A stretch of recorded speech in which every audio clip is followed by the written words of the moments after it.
Yo, balik lagi sama gue di Celebratin dan salam profit. Oke guys, jadi pada kesempatan kali ini gue akan mengupdate lagi seputaran Bitcoin. Jadi kemarin juga sudah saya update juga untuk Bitcoinnya. So, untuk video kali ini, untuk awal-awal akan saya bahas dulu untuk USDT dominance ya. Jadi ini memang keterbalikannya. Kalau USDT dominance kita bisa lihat ya, di sini dia rebound. And then kita akan melihat untuk si Bitcoinnya malah terbalikannya, malah dia koreksi atau drop teman-teman ya. Jadi memang kita lihat terakhir kali di sini saya sudah ada tandain untuk key support and then resistance-nya itu di sekitaran 4,26% sampai sekitar 4,32%. And then dia udah mantul, berhasil mantul sayangnya, makanya kita lihat untuk si Bitcoin itu drop teman-teman ya, atau koreksi.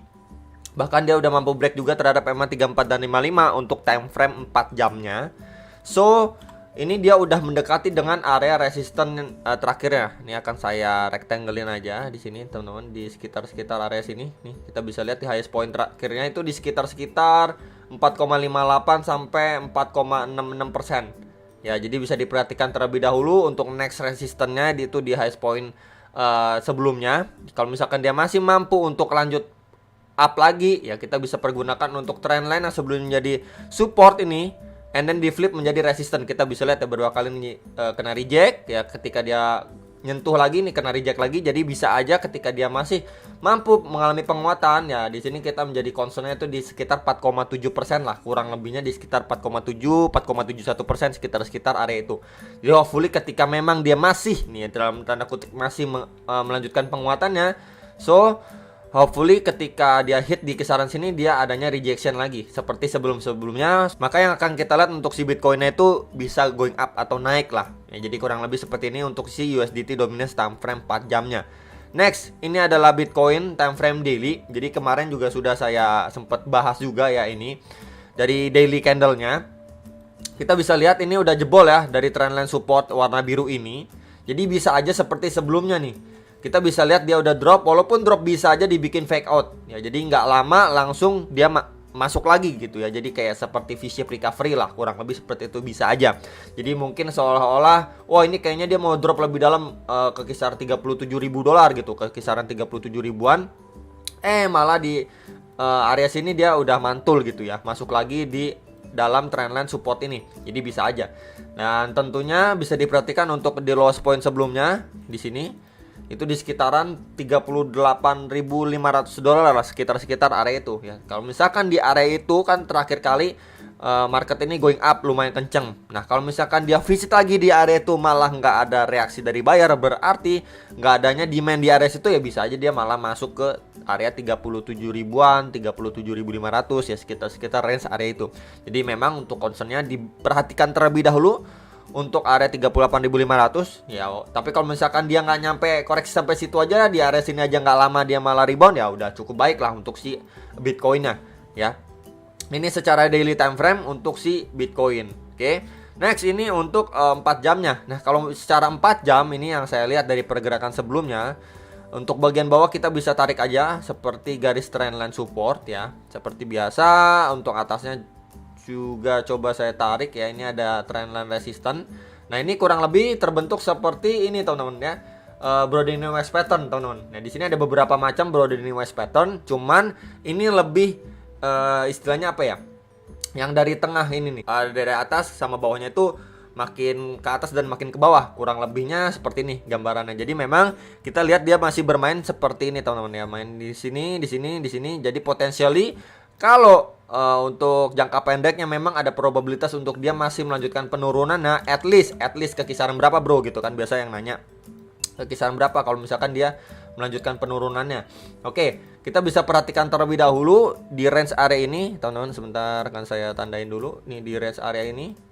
Nah di sini itu di sekitaran 38.500-an ya, sekitar range area itu. Jadi potensially ketika dia hit di area situ ya berpotensi membentuk yang namanya double bottom, ini bottom ke satu, and then kalau dia visit ke situ ya potensially bottom kedua. Tapi kalau di area situ aja dia dibikin drop lebih dalam sedikit lagi ya, potensi untuk testing kembali ke trendline support ini ya, maybe di sekitaran 37.900-an dolar itu bisa ya teman-teman. Jadi bisa diperhatikan untuk dua support terdekat untuk si Bitcoin ini secara satu pattern ini. Jadi hopefully di antara dua support ini ya dia adanya pemantulan. Jadi kurang lebih Nanti ketika dia drop begini ya, jadi yang saya pribadi ingin lihat itu dia bisa going up lagi di sini, kurang lebihnya ya. Jadi trendline support and then resistance yang bagian atas ini juga bisa dipergunakan gitu. Tapi kalau misalkan dia nge-spike sampai bagian atasnya, ini bisa aja ke kisaran 43 sampai 43.500-an dolar itu bisa. Ya, jadi memang concern kita untuk sekarang ini diperhatikan terlebih dahulu untuk dua area support yang terdekat untuk si Bitcoin, untuk pattern ini khususnya secara time frame 4 jamnya. Oke. Next, ini adalah untuk 1 jamnya. Memang terakhir kali saya sudah infokan untuk seperti rising wedge. Kemudian dia udah breakdown, and then dia ini lagi visit ya di area kedua, zona kedua yang sudah saya tandain ini, karena memang sebelumnya menjadi confluence of support and then resistance juga dari pergerakan si Bitcoin sebelumnya. Ya, jadi memang untuk sekarang ini kita sejenak aja lihat ini seperti potensinya membentuk double bottom 1 dan ini bottom kedua dengan area neckline di kisaran area ini teman-teman. Sebentar nih saya tandain dulu biar lebih enak nih. Nah di sini ya kurang lebihnya itu di kisaran 39.700 sampai 39.800 dolar. Nah kemudian kalau dia mampu break dari situ, ini targetnya kalau kita ukur ya, kita ukur dari bottomnya kurang lebih terus ke bagian neckline-nya.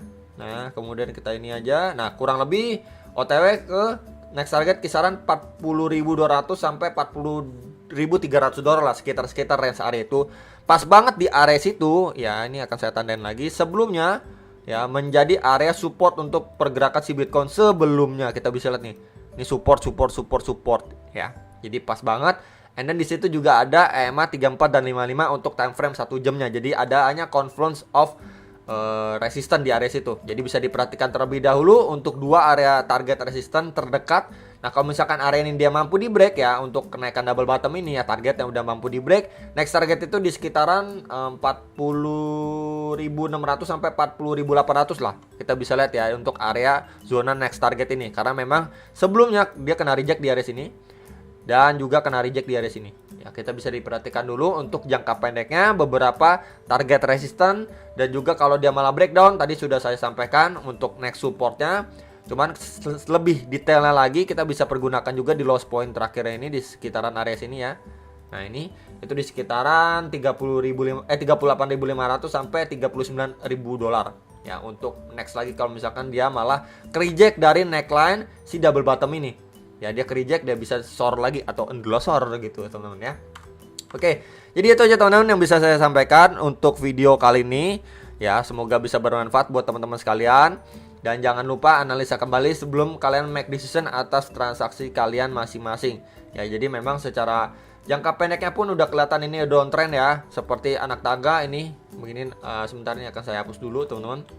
Oke, dia drop, kemudian cuman mantul sedikit ya, kemudian dia drop lagi ya, kemudian dia baru mantul sedikit. Jadi kurang lebih ini seperti anak tangga nih. Kita bisa lihat ya, ini jelas sekali untuk downtrendnya nih ya. Jadi kalau misalkan kita ingin lihat untuk si Bitcoin setidaknya mematahkan struktur downtrend jangka pendek khususnya 1 jam ini, dia harus create yang namanya higher high ya dari high point sebelumnya, ataupun malah udah mampu ya close di atas area 40.800 dolar. Di area sini mampu di break dan close di atas itu udah cukup baik sekali.